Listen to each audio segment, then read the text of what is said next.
हालामा सिंधियाना news network के reporter Ejaz बुग्यो मौजूद हाला भरसा घोट मुनो माछी में कुछ ॾींहं पहिरियां शादी के काज में हथियारबंदनि के मुबैना फायरिंग में घोट एक औरत समेत 9 माण्हुनि के ज़ख़्मी कंदड़ जवाबदार गिरफ़्तार न थियण ख़िलाफ़ ज़ख़्मी के वारसनि मर्दनि ऐं औरतुनि हाला पुराणा मेन रोड ते एहतजाजी मुज़ाहिरो कयो ऐं जवाबदारनि की गिरफ़्तारी लाइ सख़्त नारेबाज़ी कई।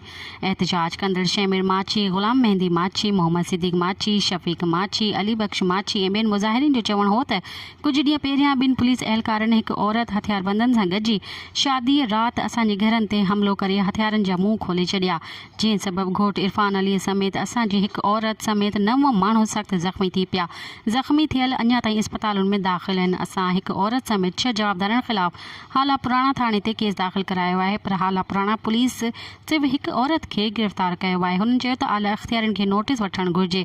असां सुप्रीम कोर्ट ऑफ पाकिस्तान, वज़ीर आज़म पाकिस्तान, IG सिंध ऐं ॿियनि वसवारनि खां मुतालबो था करियूं त जल्द खां जल्द असल जवाबदार गिरफ़्तार कया वञनि। अगरि असां सां इंसाफ़ न थियो त ॿी सूरत में एहतजाज जो दायरो वधायो वेंदो।